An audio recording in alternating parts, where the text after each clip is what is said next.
Es uno de los personajes más curiosos de los evangelios. A pesar de que su tiempo en el escenario bíblico fue corto, San Juan Bautista dejó una huella imborrable en los orígenes del cristianismo. Está muy claro que cuando cuentas la historia de Jesús siempre empiezas por San Juan. Sabemos que fue el que inició el sacramento del bautismo, pero ¿era también el hombre detrás del mensaje de Jesús? San Lucas parece indicar que el Padre Nuestro podría haber sido obra de San Juan. ¿Está una secta de Oriente Medio practicando aún antiguos rituales transmitidos directamente de San Juan? ¿Podría una cueva recientemente descubierta contener la primera prueba arqueológica concreta de este increíble hombre? ¿Estuvo San Juan Bautista en la cueva? En mi opinión es bastante probable. Descúbranlo mientras vamos en busca de San Juan Bautista. En busca de San Juan Bautista, primera parte.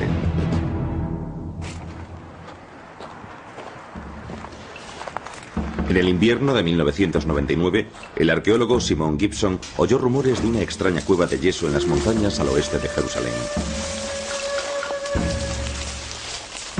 En busca de respuestas, el Dr. Gibson se adentró por una oscura y pequeña abertura, directo a un fascinante misterio.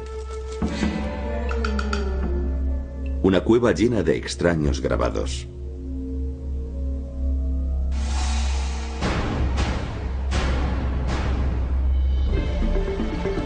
El Dr. Gibson corrió a un kibutz cercano en Suba para compartir su descubrimiento con un amigo, Ruben Califan. Enseguida me di cuenta de que estaba muy exaltado. Estaba como flotando en el aire. Me llevó a la cueva y me enseñó los grabados. Y me dijo que pensaba que se trataba de un grabado de San Juan Bautista. En el caso de que tuviese razón, este sería el primer grabado de San Juan Bautista del mundo. El Dr. Gibson destaca las características que le convencieron de que esa figura representaba a San Juan Bautista. Aquí tiene los brazos alzados, y este brazo en particular está sujetando un utensilio que utilizan normalmente los pastores. Luego, aquí abajo, puedes ver la ropa que llevaba puesta esta figura. El Dr. Gibson no sabía que estos grabados eran tan solo el primero de muchos de los secretos increíbles enterrados en esta cueva. Secretos con una posible conexión con la historia de San Juan, tal y como se narra en los evangelios. Hubo en los días de Herodes, rey de Judea, sucedió que mientras Zacarías oficiaba delante de Dios, se le apareció el ángel del Señor. No temas, Zacarías, porque tu petición ha sido escuchada. Isabel, tu mujer, te dará a luz un hijo, al que pondrás por nombre Juan. San Juan es muy importante en los evangelios. En realidad todos ellos empiezan con San Juan. Está claro que cuando cuentas la historia de Jesús siempre empiezas por San Juan. No es una añadidura, no es simplemente un extra. Él es el principio. A pesar de su importancia en la vida de Jesús, los evangelios contienen pocos detalles sobre la vida de San Juan. Tenemos muy poco, pero lo que sí que tenemos es el nacimiento de San Juan, y es algo muy interesante. La madre de San Juan, Isabel, se queda embarazada de su marido Zacarías a una edad bastante avanzada, pero al ser tan mayores se considera como una especie de embarazo milagroso. En el 6º mes de embarazo, María, la madre de Jesús, va a visitarles. Se queda allí durante 3 meses, 6 más 3 son 9. Parece que la idea es quedarse hasta el nacimiento de San Juan. Entonces aquí tenemos una nueva reflexión. Posiblemente Santa María asistió al nacimiento de San Juan. Las escrituras nos cuentan que María e Isabel estaban bastante unidas, pero su relación concreta lleva mucho tiempo intrigando a los teólogos. Las escrituras solo nos cuentan que Isabel, la madre de San Juan Bautista, era pariente de María, la madre de Jesús. Un pariente hoy en día puede ser cualquier cosa, desde un primo carnal a un pariente lejano, y no hay forma alguna de especificar más esta relación. El misterio también rodea al lugar de nacimiento de San Juan. El pueblo de Ain Karim dice tener el honor, pero resulta extraño que la Biblia nunca lo mencione. Yo creo que esto se debe a que Ain Karim era una ciudad importante al oeste de Jerusalén. Y por tanto, según la perspectiva de un habitante de Jerusalén, no había ninguna necesidad de especificar el lugar. Si yo dijera, me voy a las montañas de Judea, no hay duda de que todo el mundo tendría en la cabeza el pueblo de Ain Karim. Hoy en día, la iglesia de San Juan Bautista en Ain Karim marca el lugar de nacimiento de San Juan. El Dr. Gibson dice que este lugar tradicional contiene algunos restos arqueológicos reveladores. Estamos en la iglesia de San Juan Bautista, en Ain Karim. Y aquí abajo pueden ver el lugar en el que, según la tradición, nació San Juan. Y está marcado con esta losa de mármol. El círculo en sí marca el punto exacto. En lo que se refiere al lugar donde nació San Juan Bautista, las tradiciones son bastante fuertes y se remontan al período bizantino, hasta el siglo VI, y quizás incluso el siglo IV después de Cristo. Explorando en las profundidades de la gruta, el Dr. Gibson encuentra una sorprendente prueba arqueológica que apoyaría estas tradiciones. Los restos de unas paredes y un mikvah o baño ritual demuestran que la iglesia fue construida sobre un pueblo judío a partir del siglo I. ¿Podría ser este el lugar donde San Juan pasó su niñez? El hecho de que haya un mikvah judío debajo de la iglesia de San Juan Bautista resulta cuanto menos revelador. Significa que existe una posibilidad de que realmente estas tradiciones se basen en fuentes auténticas que se remontarían a la época de San Juan Bautista.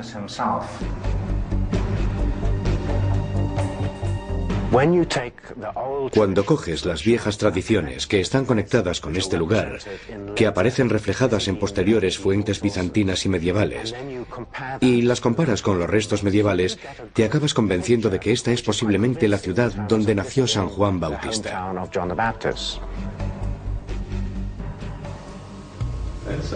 Como la cueva de Suba con su misterioso grabado de Juan Bautista está a solo 4 kilómetros de Ain Karim, el Dr. Gibson empezó a preguntarse si los dos lugares podrían estar conectados. En la cueva de Suba existen grabados de San Juan Bautista. Así que resulta extraño que en la cueva de Suba haya más pruebas arqueológicas conectadas a San Juan Bautista que en el propio Ain Karim, que es un lugar que ha mantenido una tradición ligada a San Juan Bautista durante 2000 años. Al inicio de las excavaciones, el Dr. Gibson enseguida se dará cuenta de que la conexión entre la cueva de Suba y San Juan Bautista es mucho más fuerte de lo que nunca imaginó.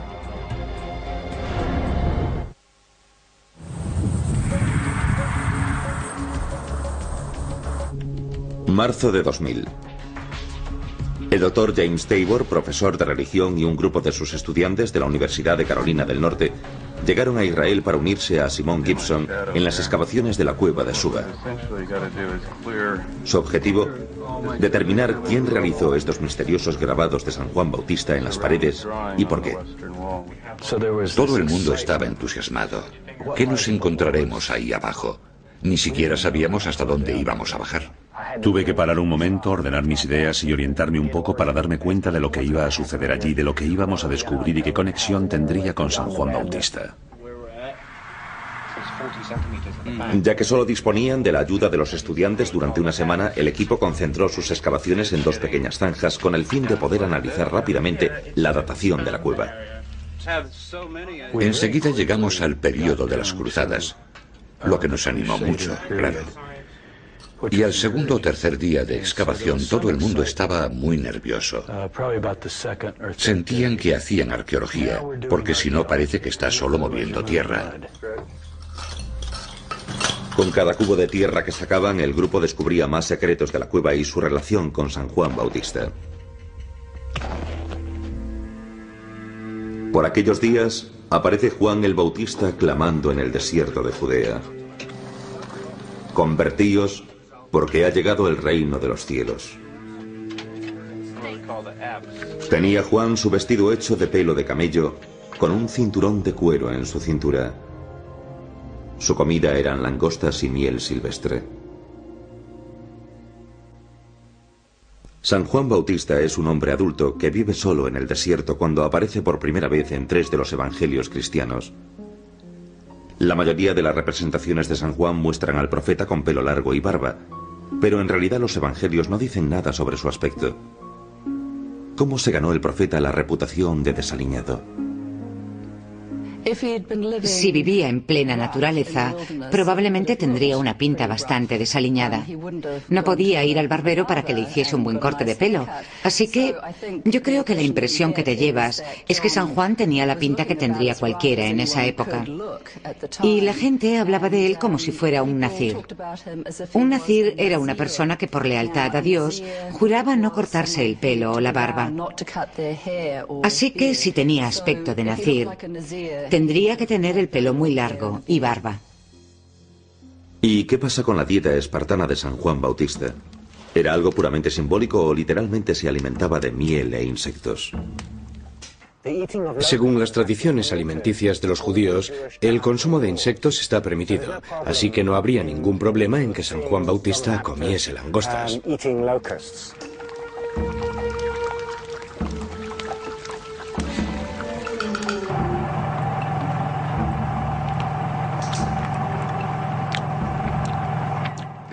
Esta es la primera vez que me como una langosta. A mí me saben como a nuez, están bastante buenas. Yo creo que es bastante improbable que sobreviviese a base de langostas y miel. Lo que se comentaba en los evangelios es que comía alimentos puros, no procesados, como sería el caso del pan y el vino.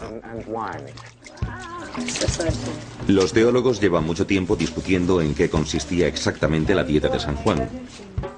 Y algunos sugieren que en realidad sobrevivía de algarrobas, el fruto del algarrobo. Un antiguo texto apócrifo conocido como el Evangelio Ebionita presenta otra teoría más. Un texto ebionita es un evangelio en hebreo que ya no existe, pero Jerónimo, el padre de la iglesia cristiana del siglo IV, era teólogo y tenía una copia. Sabía griego y latín y aseguraba que en el evangelio ebionita San Juan no come langostas, sino tortas de miel. Entonces piensas, esto no vale la pena, olvidémoslo. Pero en griego, la diferencia entre la palabra langosta, que es akris, y torta de miel, que es ekris, es una letra, A y E. Y si lo escribes en griego puedes ver que realmente es fácil confundirse. Y tendría más sentido que las tortas y la miel fueran la dieta de los israelitas en el desierto. Es la dieta de los ascéticos, un tipo de dieta basada en pan y agua. Entonces, en este caso, los apócrifos resultan muy útiles.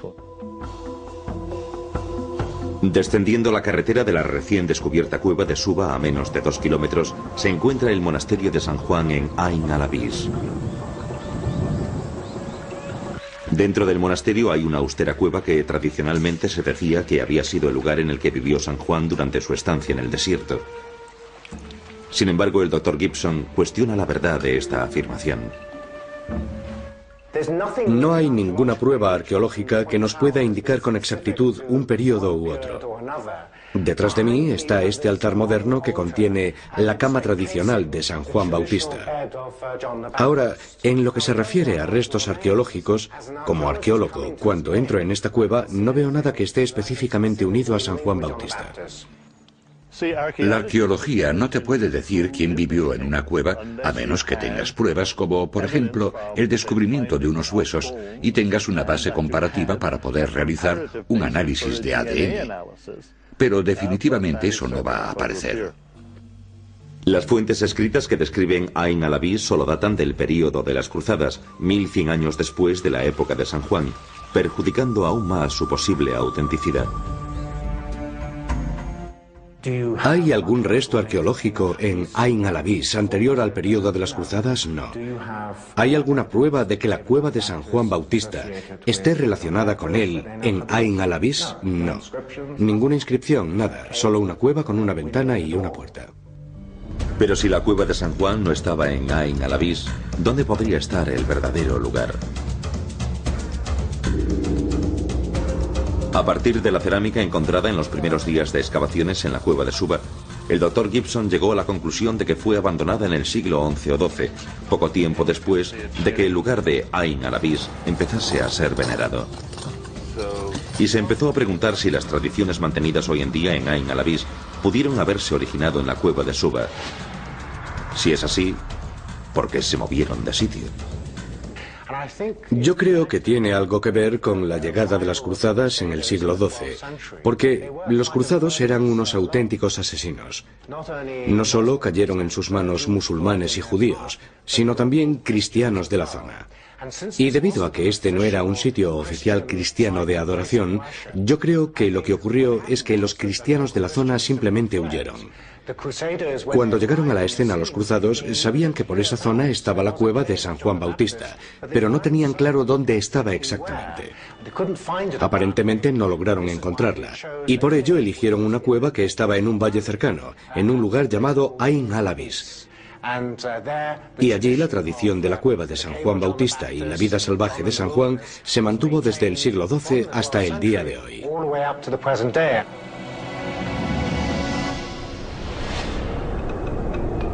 A cada paso que se adentran en la cueva de Suba, los excavadores descubren nuevas capas de asentamientos en las que encuentran pruebas de su uso en época bizantina. Nos pusimos a excavar más profundo y hallamos mucha cerámica bizantina, y cada vez era de una época más temprana, de los siglos IV y V después de Cristo. Estábamos en el lugar número 6 y entonces empezamos a sacar tierra de allí y nos dimos cuenta de un cambio de color de la tierra. Así que seguimos excavando y encontramos una vasija entera y rota. Podía ser una vasija que se rompió después. ¿Es todo bizantino? Sí, todo bizantino. Nada moderno, nada más tardío. Basándose en el estilo de la cerámica, el Dr. Gibson se convenció de que los grabados en la pared habían sido realizados durante este período bizantino, entre el año 350 al 600 después de Cristo. También sostiene la hipótesis de que no tenían un fin meramente decorativo. Al principio de las excavaciones, me di cuenta de que esta serie de grabados dentro de la cueva, a ambos lados de la misma, representaban ayudas visuales, que no se habían hecho de manera aleatoria. No eran simples garabatos, sino que en realidad representaban un conjunto de ayudas visuales conectadas con la vida y la época de San Juan Bautista y con el cristianismo. Después de todo, si empieza con San Juan Bautista predicando con su mano alzada y los discípulos y acaba con 3 cruces, hay algo que está diciendo a gritos lo mismo que en los evangelios. Tenemos a San Juan predicando en plena naturaleza y al final tenemos el Calvario con los 2 ladrones, uno a cada lado de Jesús. Así que la forma que tengo yo de ver la escena de lo que ocurrió en esta cueva en algún momento durante el período bizantino, en el siglo IV o V después de Cristo hasta el siglo XI, es que cuando había alguna festividad relacionada con San Juan Bautista en el calendario bizantino, venía a esta cueva con su séquito el monje supremo de un monasterio, quizás de Ain Karim. Y entonces él se quedaba ahí de pie y les explicaba la historia de San Juan Bautista, utilizando los grabados de las paredes como ayudas visuales. Cuando visualizas cómo podía haber sido, a la gente entrando en la cueva y recordando la historia de San Juan, resulta algo parecido a la forma de contar historias antiguas. Sin duda es algo cristiano. Y para mí, como arqueólogo, esto es lo que hace que estos grabados sean tan interesantes. El hecho de unir las piezas del puzzle en lo que se refiere a intentar entender lo que ocurrió aquí en el período bizantino.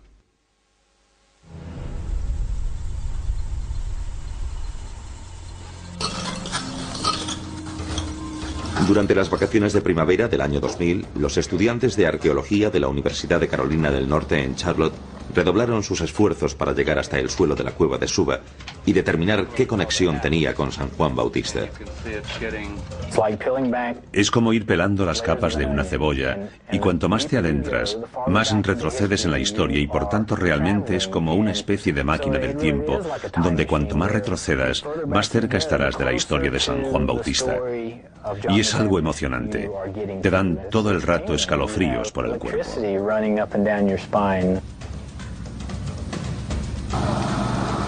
Según la semana iba tocando a su fin, el Dr. Tabor empezó a temer que no les diese tiempo a llegar al suelo de la cueva. Tenemos 1 hora, 1 hora y media y volvemos a entrar. ¿Quién sabe? A lo mejor conseguimos terminar. Los grandes descubrimientos siempre están al final. Es cierto. Sorprendentemente, solo unos momentos después, sus esperanzas se cumplieron. Habíamos estado sacando trozos de cerámica del período bizantino cuando de repente los objetos cambiaron. Estábamos descubriendo piezas de cerámica muy diferentes a la cerámica que habíamos estado sacando de la cueva toda la semana. Lee, si encuentras carbón, no lo toques con los dedos. Vaya. ¿Coloreada? Realmente interesante. Romana. Sí, lo es. ¿Puedes calcular de qué siglo es? Del primero después de Cristo, porque tiene estas rayas. Del siglo I después de Cristo, vaya.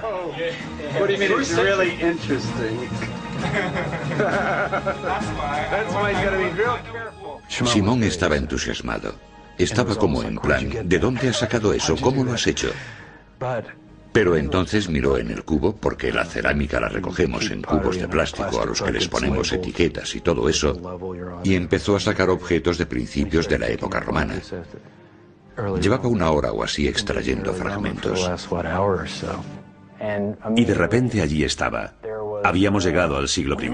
Estábamos allí. Estábamos en la época de San Juan Bautista, de Jesús. Estábamos allí en la narración del Evangelio. Esa era la época. Era increíble lo emocionante que era. Como el pueblo estaba a la espera, andaban todos pensando en sus corazones acerca de Juan, si no sería él el Cristo.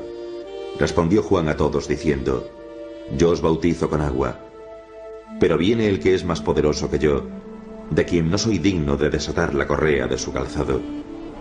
Él os bautizará en Espíritu Santo y fuego.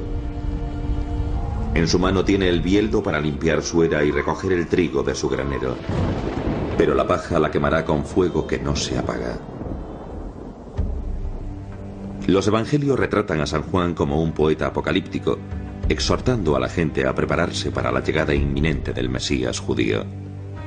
San Juan estaba hablando el día del juicio final.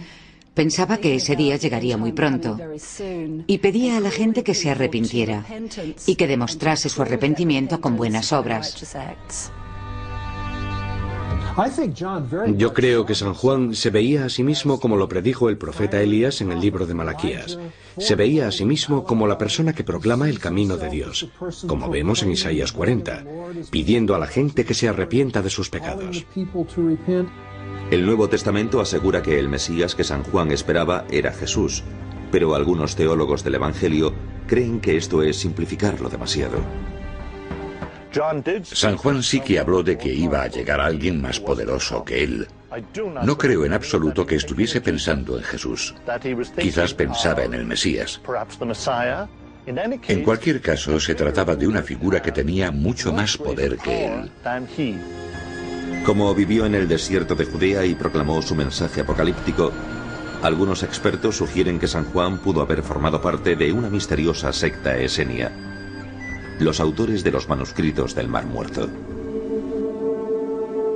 Cuando fueron hallados los manuscritos del Mar Muerto en 1947, parecían los documentos de un grupo judío que era apocalíptico, mesiánico, un grupo del juicio final. Se habían retirado a tierras salvajes y en sus estatutos fundadores, en sus normas de comunidad, decían que no formaban parte de la sociedad. Tal y como lo habían escrito citando la escritura de Isaías 40, versículo 3. Tracen en la estepa un sendero.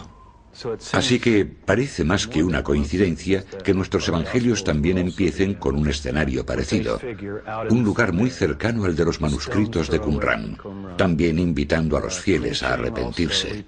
El momento está cerca, tracen en la estepa un sendero, así que existe una conexión. ¿Es posible que San Juan vagase por las misteriosas cuevas de la comunidad de Qumran y formase parte de sus rituales de purificación? No hay razón para asociar a San Juan con los esenios. Lo más importante es que es un individuo solitario que está en medio del desierto llamando a la gente para que les siga. Los esenios vivían en comunidad. Esta es una de las cosas más características de los esenios. Son un grupo de personas que viven juntas, comen juntas, trabajan juntas y realizan rituales. San Juan no está con nadie. Además, San Juan lleva ropas viejas y a ellos siempre se les describe con unas vestimentas blancas. Así que su aspecto era muy diferente al aspecto propio de los esenios. Mientras que la mayoría de expertos están de acuerdo en que San Juan no tenía ninguna conexión con la comunidad esenia, no ha conseguido llegar a un consenso en lo que respecta a cómo el profeta pasó sus primeros años. ¿Podría quizás la cueva de Suba esconder alguna pista de este misterio? Hay carbón. Lee y Jeff están revisando el suelo y han encontrado bastante carbón. Algunos fragmentos están quemados. Lo someteremos a datación por radiocarbono. Sí, estableceremos una datación. Con el fin de confirmar la datación de la cueva, el Dr. Gibson envió las muestras de carbón recogidas del suelo a Elisabetta Boareto del Instituto Weizmann en Rehovot, Israel, para que le realizase la prueba del carbono 14. Lo que tenemos aquí es la datación por carbono que hemos obtenido. Este es el resultado de la datación por carbono. En esta muestra tenemos una probabilidad del 95,4% de que la auténtica datación esté entre el 200 a.C. y el 30 después de Cristo.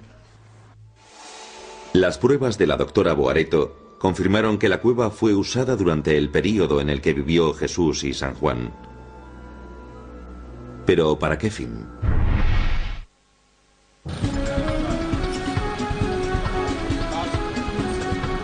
En el verano de 2000, el doctor James Tabor y sus estudiantes volvieron a Israel e intensificaron sus excavaciones en la cueva de Suba, con el fin de determinar qué había ocurrido en la cueva durante el período de San Juan Bautista.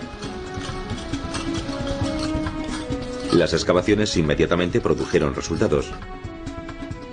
Excavando justo debajo del grabado de San Juan, el estudiante Lee Hutchinson hizo un importante descubrimiento en una capa de asentamiento bizantino.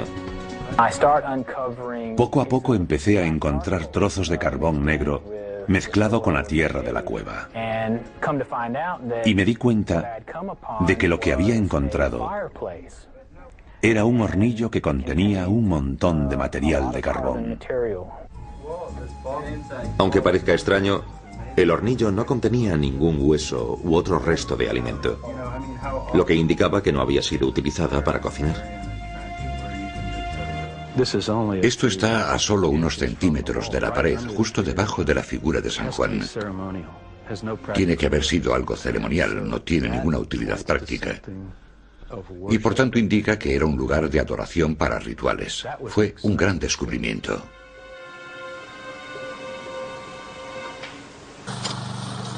Fuera de la cueva, los arqueólogos hicieron unos descubrimientos aún más fascinantes. Fuera de la cueva excavamos los restos de dos pilas. Estas pilas eran utilizadas para recoger agua de lluvia. Lo que pasaba era que el agua bajaba por el valle y era trasvasada a través de un canal a las pilas. Y aquí podemos ver uno de esos canales. Este es uno. Estaba cubierto con unas losas de piedra. Aquí hace un giro hacia la derecha, hacia una pila más pequeña que está allí. Así que el agua se recogía en estas pilas y luego la suciedad se quedaba en el fondo y el agua pura en sí se desbordaba a la siguiente pila y entraba en la cueva. Así que, en cierto sentido, en la cueva solamente entraría agua pura. Pero incluso más asombroso fue el descubrimiento de un elaborado sistema hídrico que había sido deliberadamente abandonado durante la época de San Juan. La pared que ven aquí fue construida en el período romano y encima de la pila, así que en esa época claramente ya no se utilizaban esas pilas. ¿Por qué los ocupantes originales de la cueva construyeron un sistema hídrico tan elaborado en este lugar tan desierto? ¿Y por qué se cerró el sistema en la época de San Juan de forma que se inundara parte de la cueva? Y yo pensé, bueno, aquí tenemos una serie de situaciones diferentes. Posiblemente esta cueva servía como reserva de agua, que era utilizada por los campesinos que pasaban o por los agricultores para regar los campos o algo parecido. O bien esto era un lugar en el que se realizaban ritos de purificación, como los típicos mikvot o baños rituales típicos judíos del siglo I después de Cristo.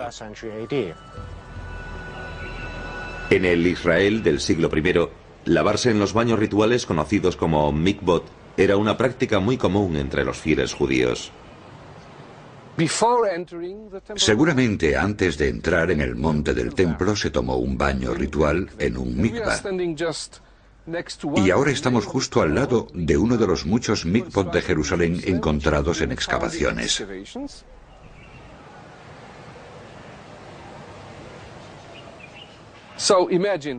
Así que imagínense que esto está lleno de agua de lluvia, que se ha llenado solo, y yo simplemente saldría del vestuario. Digamos que me quitaría la ropa aquí. Estaría completamente desnudo. Y empezaría a entrar en el mikvah, en el agua, que depende. Puede que estuviese hasta aquí de llena o quizás menos, dependiendo de lo lluviosa que hubiese sido la estación. Y entraría en el agua. Aquí me podría meter hasta dentro. Podría cubrir mi cabeza con agua. Y ya está. No sería necesario lavarse nada o hacer nada. Solo sería entrar y salir. Es un acto simbólico que enseguida termina. Ahora saldría, me pondría mi ropa y estaría puro y me iría al monte del templo.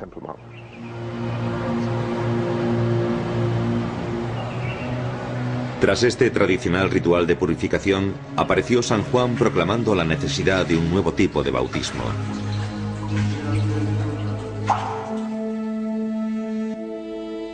Bautizaba Juan en el desierto y predicaba el bautismo de arrepentimiento para el perdón de los pecados. Y venían a él de toda la provincia de Judea y todos los de Jerusalén, y eran bautizados por él en el río Jordán, confesando sus pecados. El bautismo predicado por San Juan era un símbolo del arrepentimiento, una manera de purificar el espíritu, y era una técnica muy común. Los judíos probablemente entendieron el bautismo de San Juan como algo parecido a las normas de pureza ritual. Pero él proclamaba un nuevo tipo de inmersión, porque nunca nadie había dicho que había que tener el corazón puro antes de purificar el cuerpo. El bautismo de San Juan se diferenciaba de la práctica judía normal en algo importante. San Juan sumergía a la gente. Y en las inmersiones ordinarias del siglo I, solo se sumergía a la gente que era incapaz de sumergirse por sí mismo, como un niño pequeño. San Juan también utilizó un lugar muy especial para sus ritos bautismales: las orillas del río Jordán. San Juan llamaba a sumergirse en el río Jordán o en manantiales muy cercanos. No decía sumérjase usted en cualquier parte. Convocaba a la gente para sumergirse en el río Jordán. Hay 6 niveles de agua relacionados con la pureza. El mikvah es el número 3. Mientras que el agua natural, como la de un manantial, como la del río Jordán, es el número 6, el más alto. Para mí, San Juan Bautista hizo aquí una interpretación muy radical de la inmersión judía y la purificación. No le llega con utilizar un mikvah porque no es lo bastante puro. El río Jordán también tenía una importancia simbólica. Era el último lugar del mundo en el que había sido visto el profeta Elías. Se supone que Elías iba a ascender a los cielos en un carruaje de fuego desde el río Jordán, cerca de donde San Juan bautizaba. Lo de San Juan era una estrategia cuidadosamente planeada, porque se ponía exactamente las mismas vestimentas que, según dicen, llevaba Elías. Y empezó su misterio precisamente en el mismo punto donde Elías desapareció. Entonces el manto del gran profeta caería sobre los hombros de San Juan. En una zona donde muy pocos querían escuchar su mensaje, necesitaba todas las ventajas que pudiera obtener. Los investigadores llevan mucho tiempo buscando el lugar en el río Jordán donde San Juan realizaba sus bautismos. La Biblia nombra el lugar solamente una vez, y ha sido traducido como Betábara y Betania, al lado del río Jordán. Resulta extraño que ambos nombres aparezcan en uno de los mapas de la Tierra Santa más antiguos, situado en una iglesia jordana. El mapa de Madaba, este precioso mapa mosaico del siglo VII, muestra los dos lugares. Betania, al lado del río Jordán en la orilla este, y un lugar llamado Betábara, encontrado en algunos manuscritos de los Evangelios y que aquí se sitúa en la orilla oeste. Pero ¿cuál es el verdadero lugar? Durante siglos, la iglesia griega de San Gerasmio, en la orilla oeste del río Jordán, marca tradicionalmente la localización de Betábara y el lugar en el río Jordán donde San Juan realizaba sus bautismos. ¿No es increíble? Estamos en el propio río Jordán, en Betábara, un lugar mencionado en los Evangelios, al igual que en fuentes posteriores. Ahora sirve como frontera entre dos países, Israel y Jordania.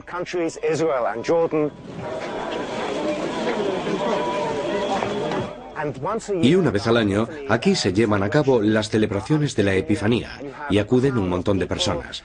El patriarca griego viene de Jerusalén a la orilla oeste donde se realizan todas estas ceremonias y la gente se sumerge en el agua. Es muy emocionante.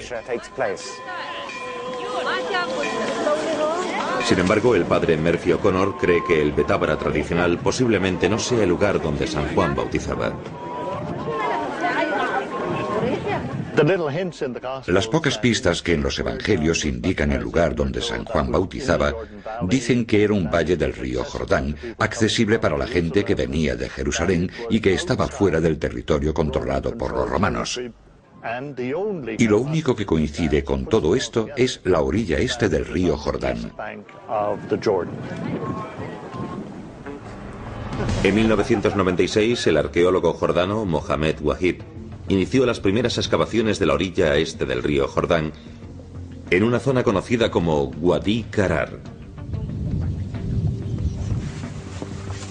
El doctor Wahib descubrió los restos de numerosas pilas bautismales y 3 magníficas iglesias del siglo V y VI.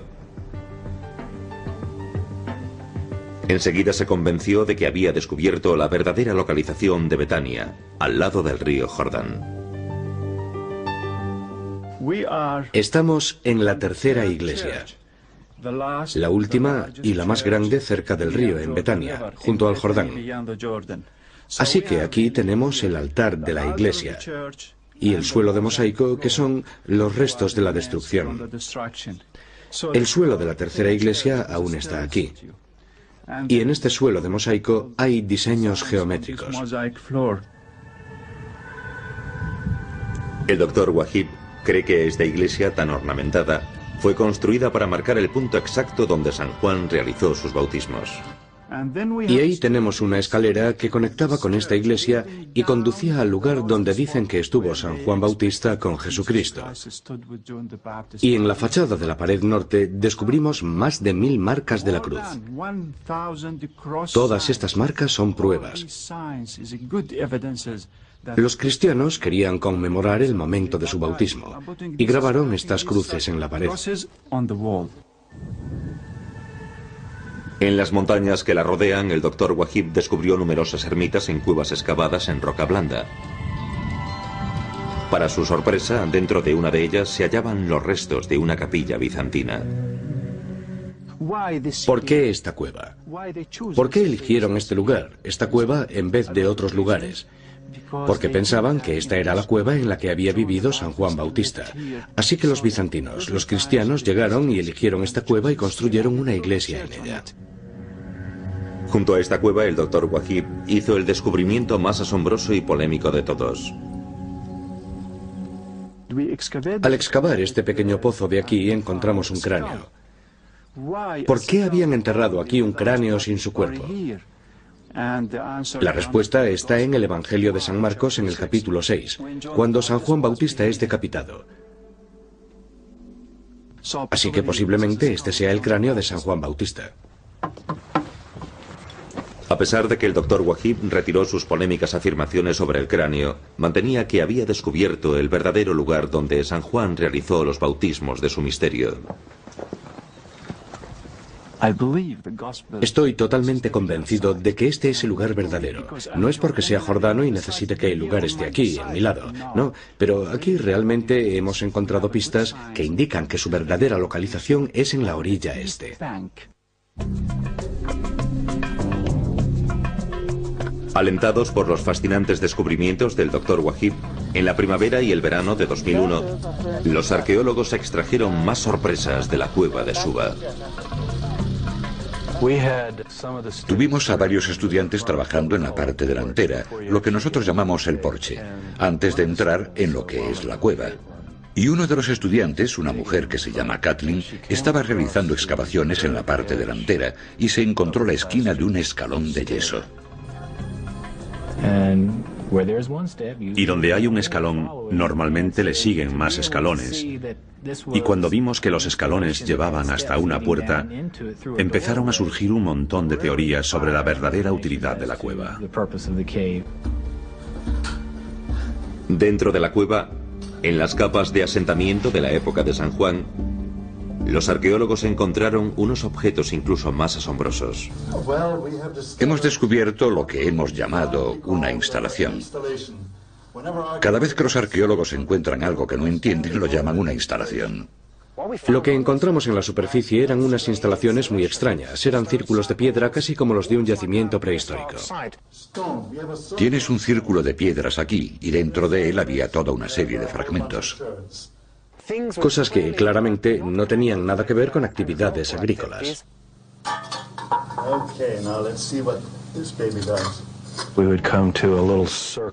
En uno de estos suelos descubrimos un pequeño círculo de piedras con una vasija en su interior. La vasija estaba rota y no entendíamos para qué servía. No tenía ningún uso práctico. No colocas una pequeña vasija dentro de un círculo de piedras a no ser que estés realizando algún tipo de ritual. También encontramos este camino, con una línea de piedras a cada lado que descendía desde la zona con los círculos de piedras y las vasijas hasta el fondo de la cueva, hasta la zona donde estaba el agua.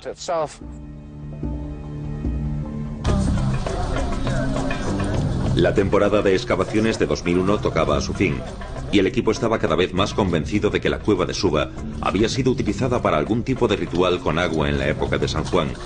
Pero, ¿qué clase de ritual? Entonces, el misterio sobre quién entró en esta cueva y cuál era la función de estas superficies sigue siendo una incógnita. Sencillamente era un rompecabezas que a duras penas podíamos resolver. Teníamos la instalación de agua que tenía escalones, como lo que denominamos pikva o baño ritual judío, pero era demasiado grande para ser sencillamente un baño ritual judío. Tenía 21 metros. Además, en el siglo I alguien lo había destrozado porque no quería usarlo como baño ritual. Han bloqueado esto. Nunca nadie había visto nada parecido. Poder atómico de estuvo San Juan. En busca de San Juan Bautista, segunda parte.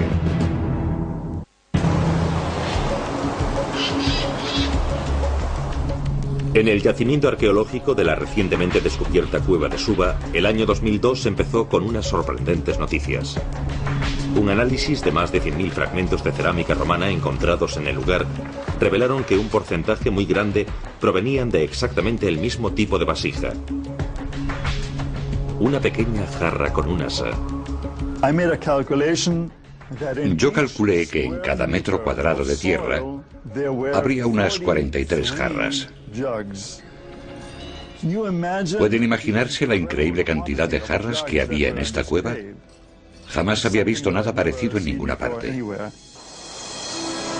El pequeño tamaño de las jarras dejó perplejos a los arqueólogos. Si este lugar era utilizado como reserva de agua, es muy extraño que trajesen las jarras hasta aquí, porque la cantidad de agua que podías meter dentro, en este tipo de recipiente, sería de un máximo de 1 litro. Pero incluso más extraño fue que al parecer todas estas jarras habían sido deliberadamente rotas en la cueva.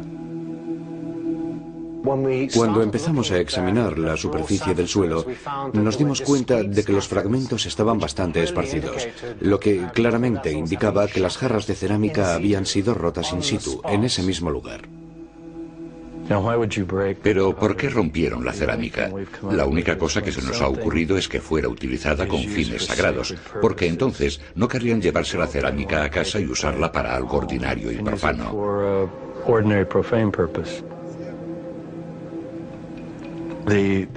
La jarra era utilizada para derramar agua sobre la cabeza o incluso aceite sobre el pie o algo parecido, y quizás entonces era cuando la rompían y la dejaban en la zona sagrada.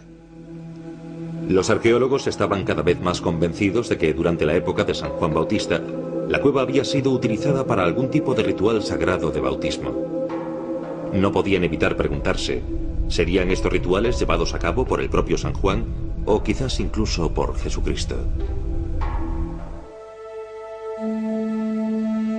Jesús vino desde Nazaret a Galilea y fue bautizado por Juan en el Jordán. En cuanto salió del agua, vio que los cielos se rasgaban y que el Espíritu, en forma de paloma, descendía sobre él. Y se oyó una voz que venía de los cielos: «Tú eres mi Hijo amado. En ti me complazco».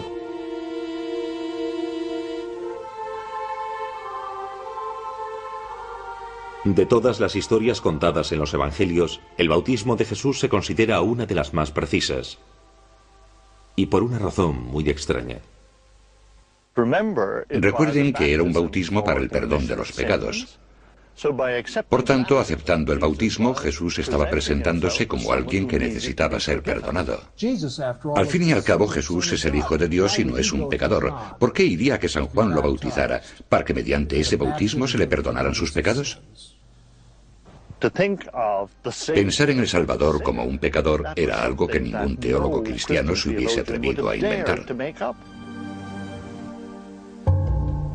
Aparentemente este tema era tan polémico que los posteriores autores del Evangelio protegieron sus textos para minimizar el episodio. San Lucas elige la opción más fácil. Sencillamente dice que Jesús fue bautizado y no dice por quién o qué tipo de bautismo fue. Según San Mateo, Jesús y Juan tienen una pequeña discusión. Juan dice que no es digno de bautizarlo y Jesús dice que esa es la voluntad de Dios.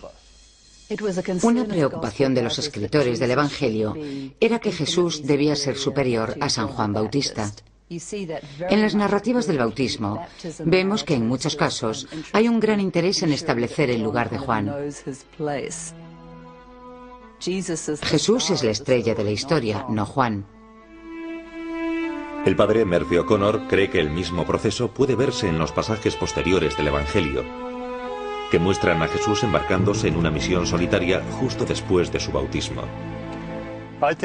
Yo creo que después de que Jesús fuese bautizado por San Juan, Jesús se convirtió en discípulo de San Juan Bautista durante 1 año o quizás 2, hasta el punto de convertirse en el asistente de San Juan. Una lectura detallada de los Evangelios revela que San Juan pudo haber tenido una influencia sorprendente en las posteriores enseñanzas de Jesús. Debió de haber oído las enseñanzas de San Juan y absorbió bastante de todo eso. Parecían estar en la misma onda en cuanto a su forma de enseñar, al menos en lo que respecta a las enseñanzas tradicionales de San Juan. Hay solo una pequeñísima parte de las enseñanzas de San Juan que han sobrevivido. Él dice que el que tenga 2 mantos, dé uno al que no tiene. Este es San Juan, no Jesús. Esto fue antes de Jesús. Pero el hecho es que en una encuesta internacional, la mayoría de los cristianos dirían: ese es Jesús. Muestra lo importante que es San Juan. Aquí está San Juan enseñando lo que llamamos la ética de Jesús, lo que significa que la ética de Jesús es la ética de San Juan. Algunos teólogos hacen una afirmación incluso más radical. Aseguran que la oración más famosa de Jesús pudo haber sido obra de San Juan Bautista. Los discípulos de Jesús le dijeron: enséñanos a orar como enseñó Juan a sus discípulos. Y entonces Jesús les enseñó el Padre Nuestro. Uno de sus discípulos le dijo: Señor, enséñanos a orar como enseñó Juan a sus discípulos. Y él les dijo: Cuando oréis, decid: Padre, santificado sea tu nombre. Venga a nosotros tu reino. Danos hoy nuestro pan de cada día. Perdónanos nuestras ofensas, porque nosotros también perdonamos a todo el que nos ofende. Y no nos dejes caer en la tentación. San Lucas parece indicar que el Padre Nuestro pudo haber sido obra de San Juan. En esencia, el Padre Nuestro sería muy apropiado como oración de San Juan y también como oración de Jesús. Pero no todo el mundo coincide con esta interpretación. No creo que el Padre Nuestro fuera obra de San Juan, porque recuerden que los discípulos de Jesús habían sido discípulos de San Juan con Jesús. Hubiesen conocido perfectamente la oración que San Juan les había enseñado. Yo creo que el Padre Nuestro fue obra de Jesús, porque su forma de referirse a Dios simplemente como Padre es exclusivo de Jesús en el Nuevo Testamento y no se encuentra en ninguna otra fuente judía. Sin embargo, el padre Murphy O'Connor cree que San Juan y Jesús fueron posiblemente compañeros, que emprendieron una misión conjunta para bautizar a todo el mundo en la región. Uno da por hecho que debieron de estar coordinados y que se dividieron el territorio. Jesús se fue a Judea, donde San Juan ya había preparado el terreno. Y San Juan llevó a cabo la tarea más difícil, entrar en el territorio de los samaritanos. Esto debió de estar organizado y planeado, porque recuerden que creían que les quedaba poco tiempo, que la visita era inminente y por tanto no podían coincidir en un mismo sitio. Tenían que llegar a la mayor cantidad de judíos posibles. Pero esa teoría hace surgir una provocadora pregunta. ¿Por qué Jesús elegiría el territorio de Judea para sus bautismos? ¿Podría haber una conexión con la cueva de Suba? Desde el siglo I y aún antes, estaba siendo utilizada como un lugar de baños rituales y actividades. Quizás ya había empezado una especie de movimiento bautismal y Jesús se aprovechó de todo eso. Con todo esto en mente, continuaron las excavaciones en la cueva de Suba durante 2001. El veterano arqueólogo Egon Lass realizó pruebas de flotación a muestras obtenidas de las capas de asentamiento romano para buscar pequeños objetos, huesos, semillas u otra materia orgánica con las que hacerse una mejor idea de lo que pasó en la cueva durante la época de Jesús y San Juan. Pero les sorprendió mucho lo que encontró. No encontramos ningún hueso, ninguno. En todos los yacimientos arqueológicos en los que he trabajado siempre he encontrado muchos huesos. Y esa fue una de las cosas que más me sorprendió. No había ningún indicio de actividad doméstica en un suelo que tenía el aspecto de un suelo doméstico. La gente suele dejar muchas cosas atrás. Es como la escena de un crimen, nunca está limpia. La nuestra está casi limpia. En el siglo I, en esta cueva, nadie estaba haciendo nada práctico. Tras 2 temporadas de excavaciones en la cueva de Suba, los arqueólogos se sorprendieron al encontrar pruebas de extraños rituales bautismales. En el verano de 2002, el doctor Simon Gibson tomó la decisión de expandir mucho más el área de las excavaciones. Necesitaba saber más, y la única manera de descubrir más era excavando en una zona más grande. Por tanto, decidimos expandir las excavaciones hasta el centro de la cueva y la zona de detrás. El doctor Gibson empezó a invitar a otros prestigiosos científicos para que examinasen la cueva y diesen sus opiniones sin importar lo descabelladas que pudiesen parecer. Una de las personas que vino fue Aryeh Shimron, que conoce las estructuras de yeso y los mikvah mejor que nadie en Israel, mejor que nadie en el mundo. Por el aspecto que tenía, sospeché sobre la datación del yeso. Y dijo que le parecía de la edad de hierro, cosa que a nosotros nos sorprendió porque eso significa entre 600 y 800 años antes de Cristo. Parecía tan ridículo que el doctor Gibson enseguida descartó la opinión de su colega. Una decisión que volverá para acecharle. Entonces yo le miré y le dije, bueno, es muy interesante. No quería ser grosero, así que le dije, es muy interesante, pensaré en ello y estaremos en contacto. Y él se fue y nosotros continuamos. Reanudamos las excavaciones. Irónicamente, el hecho mejor documentado de la vida de San Juan Bautista es su muerte. Está recogido en los trabajos de un viejo historiador judío, Flavio Josefo, como también en los 4 evangelios.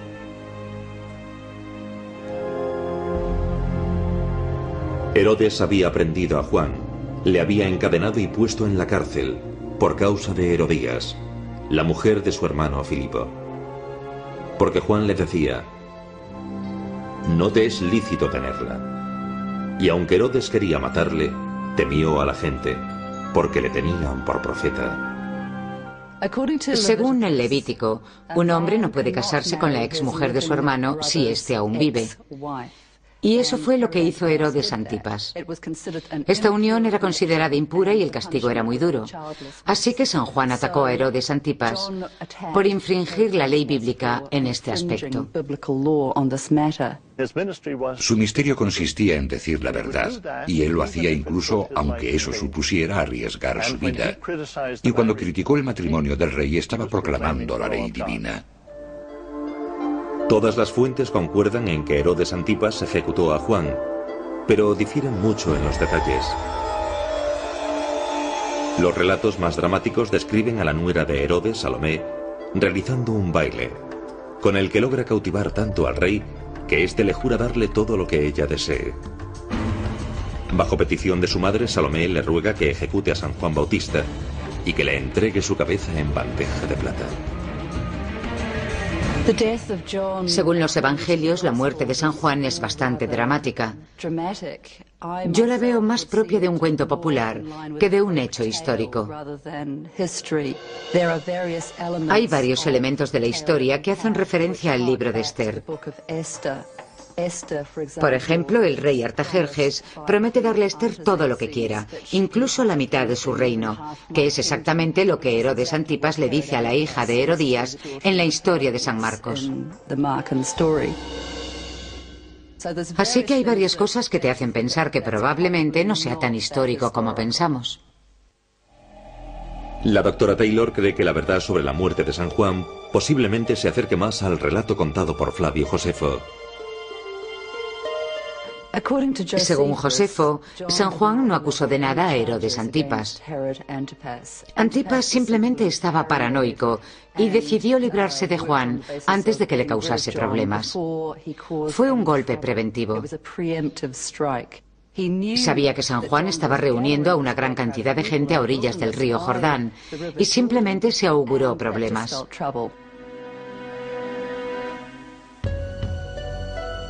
En este relato de la muerte de San Juan, Josefo dice que el Bautista fue decapitado dentro de las paredes de una fortaleza negra llamada Maqueronte. Este solitario puesto de avanzada ha sido tradicionalmente asociado con un conjunto de ruinas llamadas Macaur, situadas cerca del Mar Muerto. A través de los siglos, los historiadores han debatido si es posible que dicho puesto de avanzada aislado fuera el sitio apropiado para que residiese Herodes Antipas, y mucho menos celebrase su cumpleaños. Esa cuestión fue finalmente respondida en los años 70, cuando unos arqueólogos franciscanos excavaron el tradicional lugar de Maqueronte. El palacio de Herodes Antipas está en muy mal estado. De hecho, lo único que se puede ver hoy en día son los cimientos de las paredes de piedra. Algunos de los grabados que se encontraron en estas excavaciones son bastante interesantes. Están todos dentro de esta habitación e indican que originariamente el palacio era bastante majestuoso. De hecho, aquí tenemos que imaginarnos que había unas magníficas habitaciones, salas y jardines de todo tipo, con bellos frescos en las paredes, bancos de mármol y grabados de distintas clases, como este de aquí. ¿Ven estas líneas? Siguen siendo increíbles. Han permanecido así durante 2000 años. Pero el descubrimiento más asombroso de los arqueólogos franciscanos fue un espléndido patio, El lugar perfecto para una fiesta, al estilo de Herodes. Mientras detrás de mí la luz va perdiendo intensidad, yo permanezco aquí sentado, entre las ruinas de este patio rodeado de columnas, en medio del palacio de Herodes Antipas. Este es el último fragmento del pavimento que ha sobrevivido. Este es el único espacio público dentro de este palacio. Y por tanto, en mi opinión, este es el lugar donde San Juan Bautista se enteró de su destino.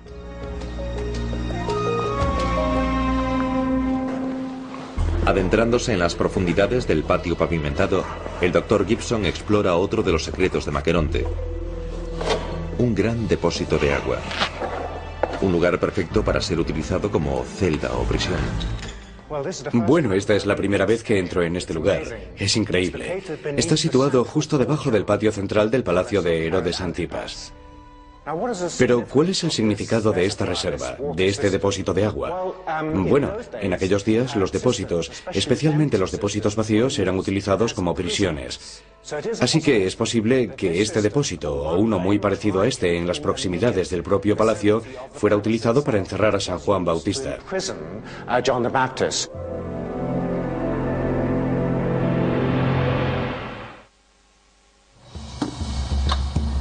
Apenas con un puñado de trabajadores, los arqueólogos de la cueva de Suba hicieron grandes progresos durante 2002. Continuamente se sorprendían de lo que revelaban las capas de asentamientos, que databan de la época de San Juan Bautista.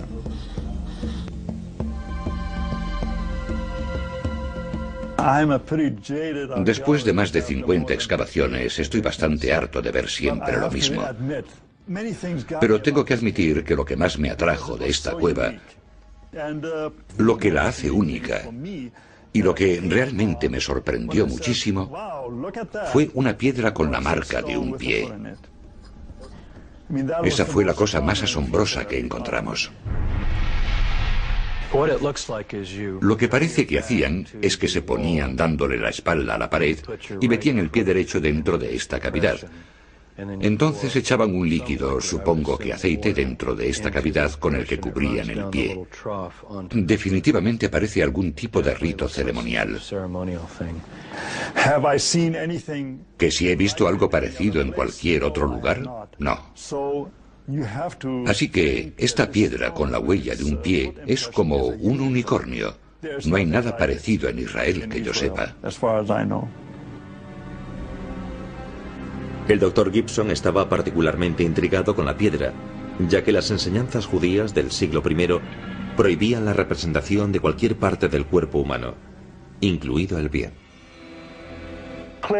Claramente, la secta utilizó el espacio para un ritual de inmersión que, de alguna forma, se diferenciaba del judaísmo normativo del primer siglo después de Cristo. Y esto también nos da una pista sobre la secta que utilizó esta zona, señalándonos que no se trataba del tipo de judíos de las montañas de alrededor de Jerusalén del primer siglo, sino que incluía a personas que tenían opiniones diferentes de cómo se debían de llevar a cabo estos rituales de inmersión. ¿Podría esta piedra con la huella del pie ser la primera prueba física encontrada de rituales cristianos de hace 2000 años?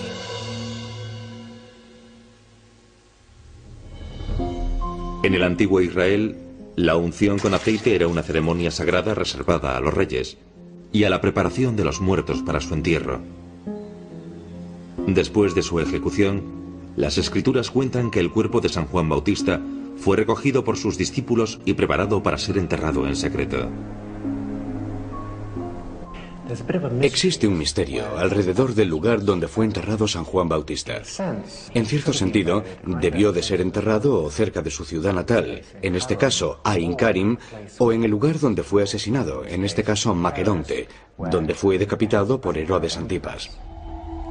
El lugar tradicional donde se dice que San Juan está enterrado es la ciudad de Sebaste, en otros tiempos conocida como Samaria.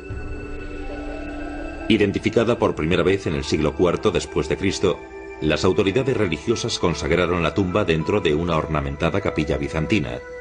Pero, ¿es realmente esta su localización exacta?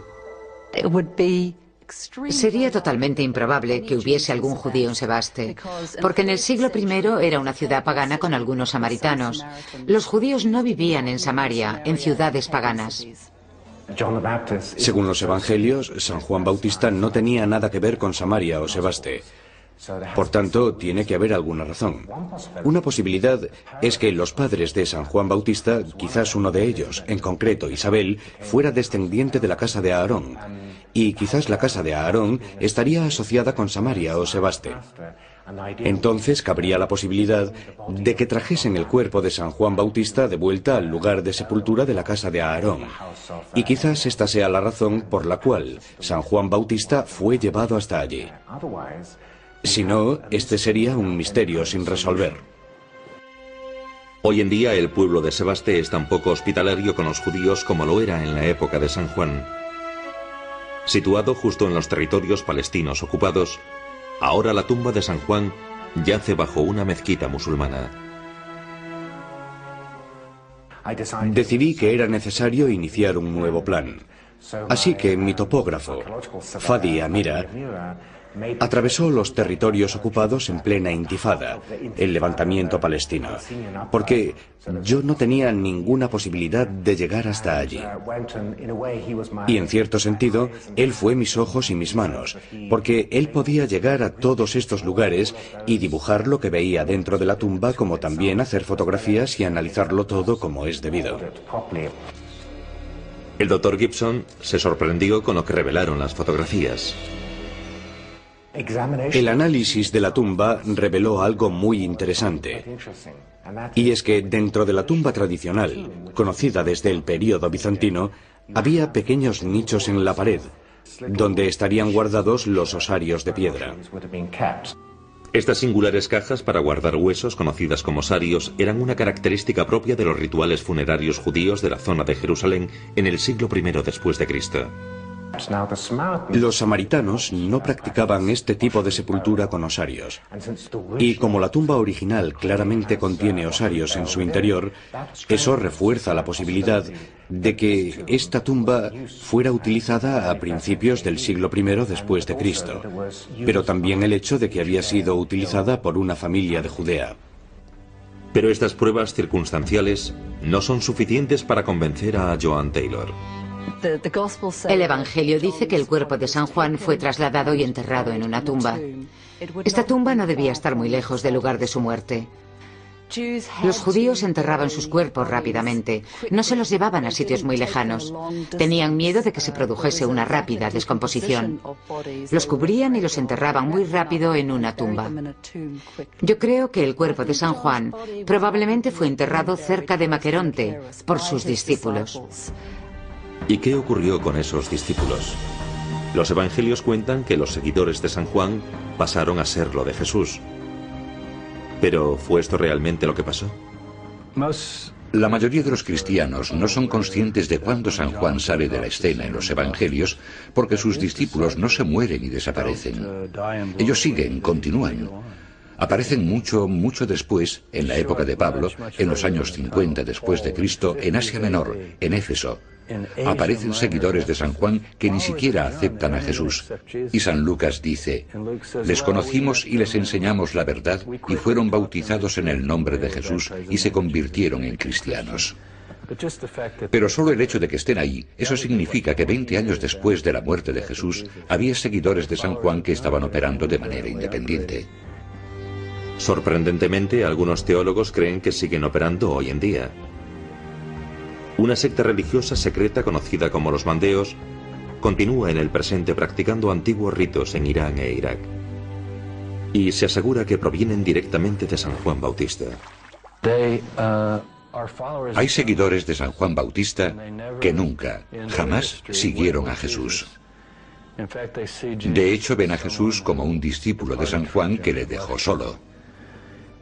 Así que continúan con sus enseñanzas y rituales originales que se han ido pasando durante siglos. En una conferencia en la Universidad de Harvard, el Dr. Tabor, conocedor de los antiguos ritos bautismales de los Mandeos, analizó las pistas que proporcionaban estos ritos sobre los misterios de la cueva de Suba. Me gustaría traer a los mandeos a nuestra cueva y explicarles lo que tenemos aquí. A ver si se dan cuenta de cosas, si les suena algo. Porque ellos también tienen tradiciones secretas. Nos mostraron sus rituales públicos. Pero ellos también tienen rituales que solo llevan a cabo los sacerdotes. Y eso me intriga mucho porque es como algo gnóstico. Ese tipo de conocimiento que no está escrito en ninguna parte y es transmitido de padres a hijos. Y me pregunto si nuestra cueva pudo haber sido testigo de algunos rituales que con el tiempo se perdieron, porque no pasaron por completo a la iglesia cristiana. Algo me dice que esa huella del pie derecho es algo que no ha surgido de la nada.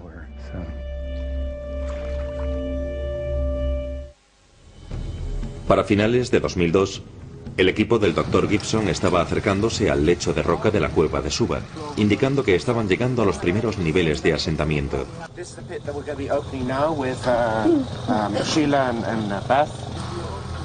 Estos últimos días de excavación proporcionaron un descubrimiento fascinante. De repente, el suelo tenía un tipo de cerámica que no habíamos visto antes. Definitivamente, esa cerámica no era del siglo I, romana o bizantina. Era cerámica de la Edad de Hierro. Estos son fragmentos de cerámica de la Edad de Hierro, que datan desde los siglos VII y VI antes de Cristo. Así que datan de alrededor de 600 años antes de que incluso naciese San Juan Bautista, y provienen de un suelo localizado dentro de esta pila, indicando que la pila ya había dejado de ser utilizada en esa época. Debido a que la cerámica de la Edad de Hierro fue encontrada justo encima del suelo de yeso de las pilas, el Dr. Gibson llegó a la conclusión de que la cueva pudo haber sido utilizada más de 600 años antes del nacimiento de San Juan Bautista. Ahora estoy entrando en la cueva. Aquí dentro está lleno de barro. Es una cueva enorme, de 24 metros de largo, 5 metros de alto y 4 metros de ancho. El Dr. Gibson estaba maravillado con las ingeniosas técnicas de construcción empleadas en la Edad de Hierro.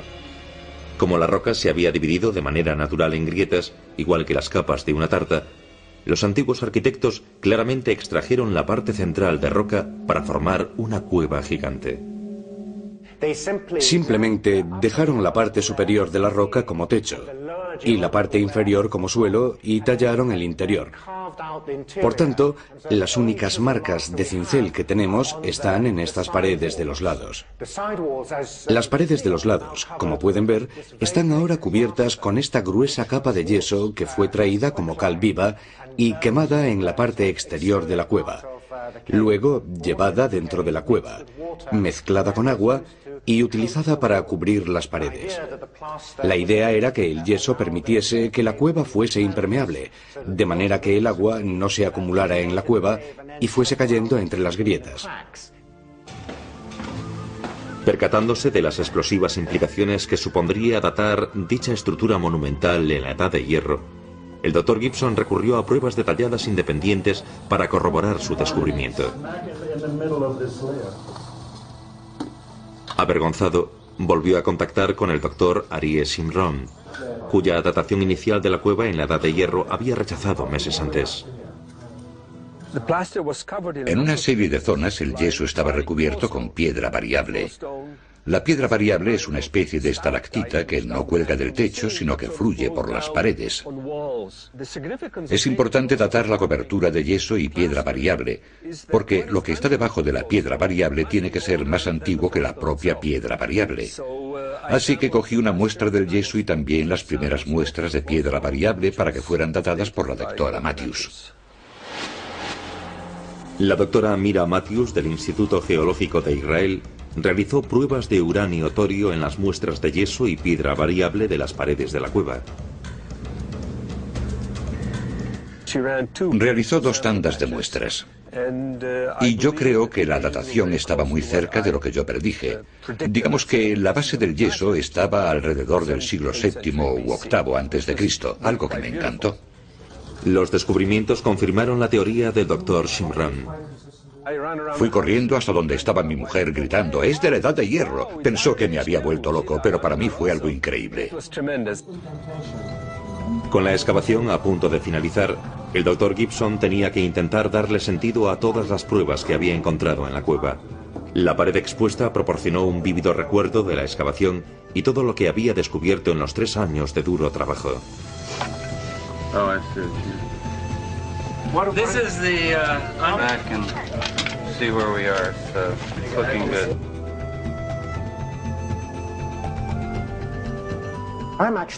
Ahora estoy en el último de los niveles de ocupación. Es un suelo que data de finales del siglo XI. Ahora, en cierto sentido, voy a estar saltando a través de la historia, descendiendo aquí por estos niveles que datan hasta el principio del período bizantino. A partir del primer momento en que los monjes cristianos entraron en esta cueva para utilizarla como cueva memorial de San Juan Bautista. Así que voy a dar un salto en el tiempo y saltaré otra vez.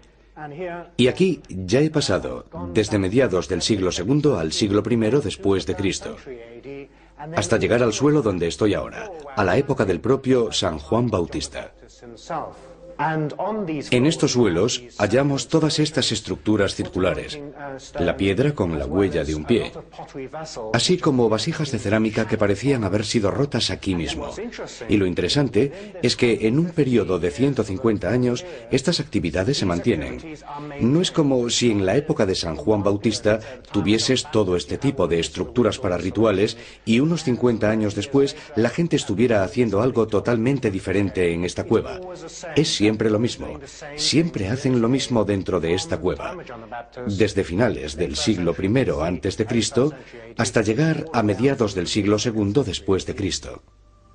Pero la pregunta más crucial sigue sin ser respondida. ¿Qué significaba todo eso? Con las principales excavaciones de la cueva de Suba completadas, el Dr. Simon Gibson y su equipo pasaron el año 2003 analizando todas las pruebas y reuniendo las piezas de la historia de este lugar. Hace 2800 años fue tallada esta cueva.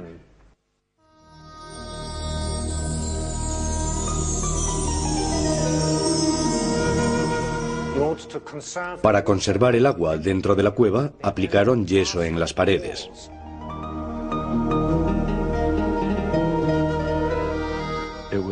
Eso se hacía normalmente en aquella época. La gente venía de los pueblos a coger agua. Así que durante 500 años fue utilizada como reserva. En algún momento en la época de San Juan Bautista, y esto es algo crucial, la parte frontal de la reserva deja de ser utilizada.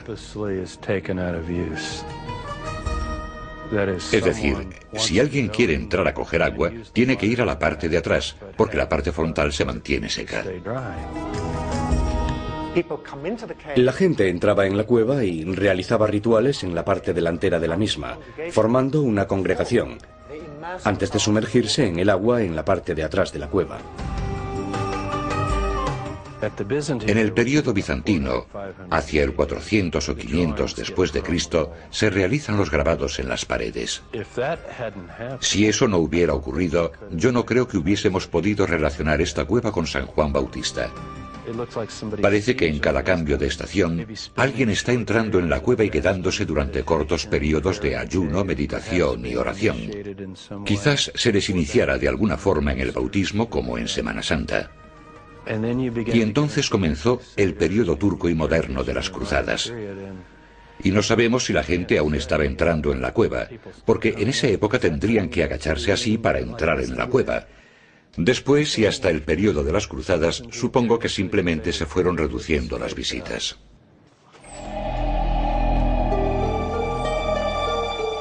Basándose en las pruebas físicas, el Dr. Gibson hace una sorprendente hipótesis, asegurando que el propio San Juan Bautista pudo haber llevado a cabo los rituales en la cueva de Suba durante el principio del período romano. ¿Por qué creo que San Juan Bautista pudo haber utilizado la cueva para sus bautismos? Bueno, hay varias razones.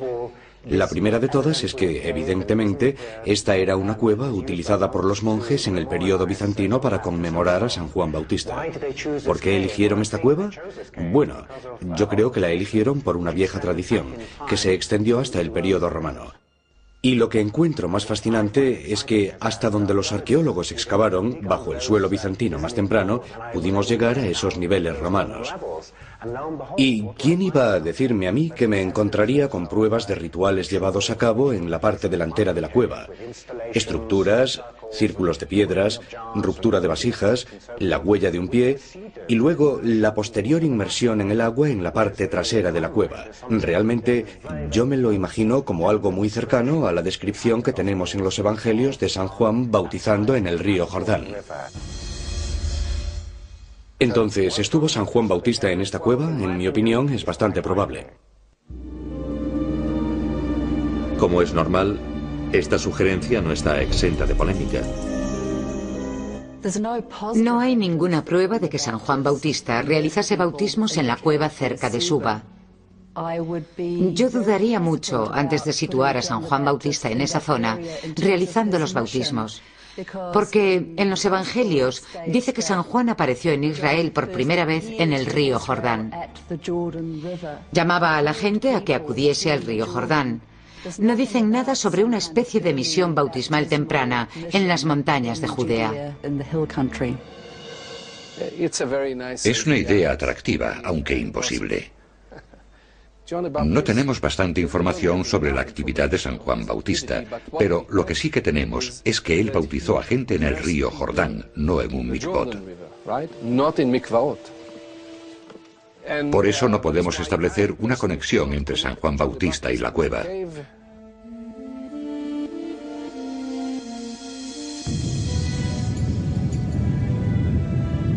Pero el Dr. Gibson no claudica ante las críticas. Hay algunos arqueólogos que nunca se convencerán de nada. Quiero decir, al fin y al cabo, todo puede ser cuestionado. ¿Qué esperan que encontremos dentro de la cueva? Una inscripción diciendo: yo, San Juan Bautista, estuve aquí, realicé mis bautismos y he dejado este mensaje para futuros arqueólogos. No, lo que encuentras son el tipo de cosas que hemos encontrado aquí, como instalaciones rituales conectadas con procesos bautismales del primer siglo después de Cristo, superpuestos en suelos de períodos bizantinos y grabados en las paredes de esta cueva relacionados con la vida y la época de San Juan Bautista y todo su martirio. Pero la doctora Taylor cuestiona si los grabados, que están a 2,4 metros por encima del primer suelo bizantino, deberían realmente ser atribuidos a esa época. Estarían demasiado altos para las personas de la era bizantina. Tendrían que estirarse mucho o subirse a una caja o algo así, y yo creo que eso es un poco raro. También cuando limpiaron la zona, no había ningún grabado en un nivel inferior, que sería más apropiado para el período bizantino. Así que, en términos de niveles, esto es algo preocupante. La doctora Taylor sospecha sobre todo de un grabado en particular. A mí se me parece bastante a una flor de lis, que se encontraba normalmente en la cabeza del cetro de los reyes franceses en el siglo XII. Pero puede que esa no sea la interpretación correcta. Pero si parece una flor de lis, entonces en realidad podría ser una flor de lis. Yo creo que el grabado de la cueva encajaría más con el período de las cruzadas.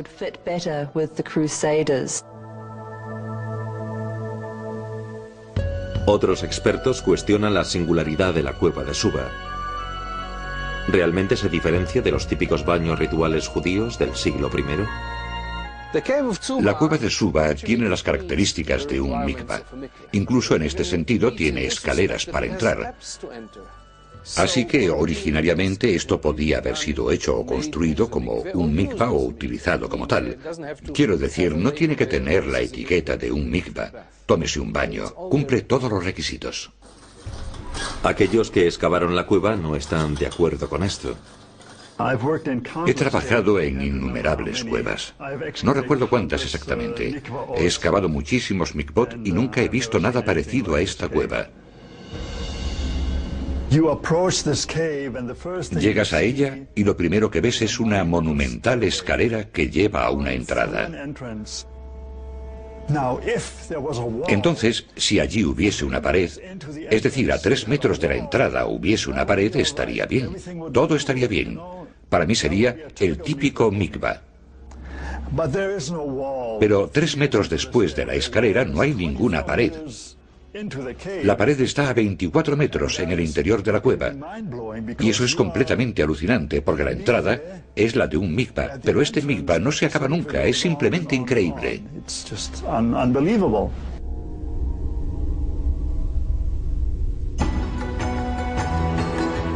¿Y qué sucede con las otras pruebas halladas en la cueva de Suba? ¿A qué conclusión llega el Dr. Ray con respecto a la gran cantidad de cerámica rota que encontraron los arqueólogos? Pues que alguien no tuvo cuidado, tan sencillo como eso. La cerámica rota es encontrada cerca de instalaciones de agua, porque la gente cogía agua, utilizaba agua para cocinar, etc.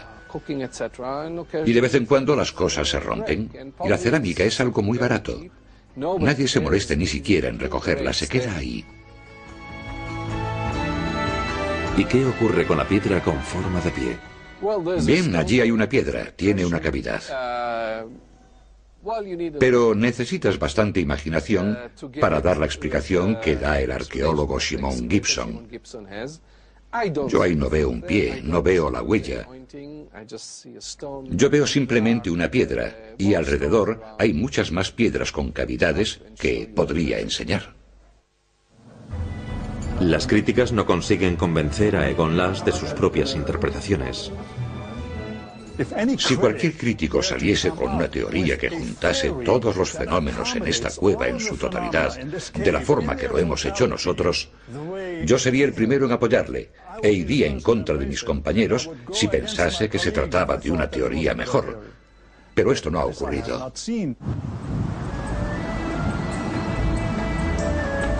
Mientras el debate continúa, el Dr. Gibson se rinde ante muchas cuestiones sobre la cueva que puede que nunca sean resueltas de manera definitiva. No hay ninguna prueba irrefutable de que San Juan Bautista utilizase esta cueva. La única forma sería viajar en el tiempo y entrevistar al propio San Juan Bautista. Por supuesto, en estos momentos no es algo que podamos hacer. Así que tenemos que apoyarnos en las pruebas arqueológicas que hemos encontrado. Y tenemos que apoyarnos en la interpretación de esas pruebas mientras excavamos a través de las capas de asentamientos dentro de la cueva. Lo que hemos encontrado aquí en la cueva me parece muy convincente.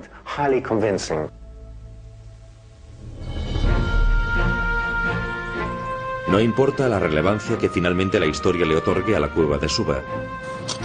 Su descubrimiento y excavación ya han proporcionado una inestimable ventana al Israel del siglo I después de Cristo.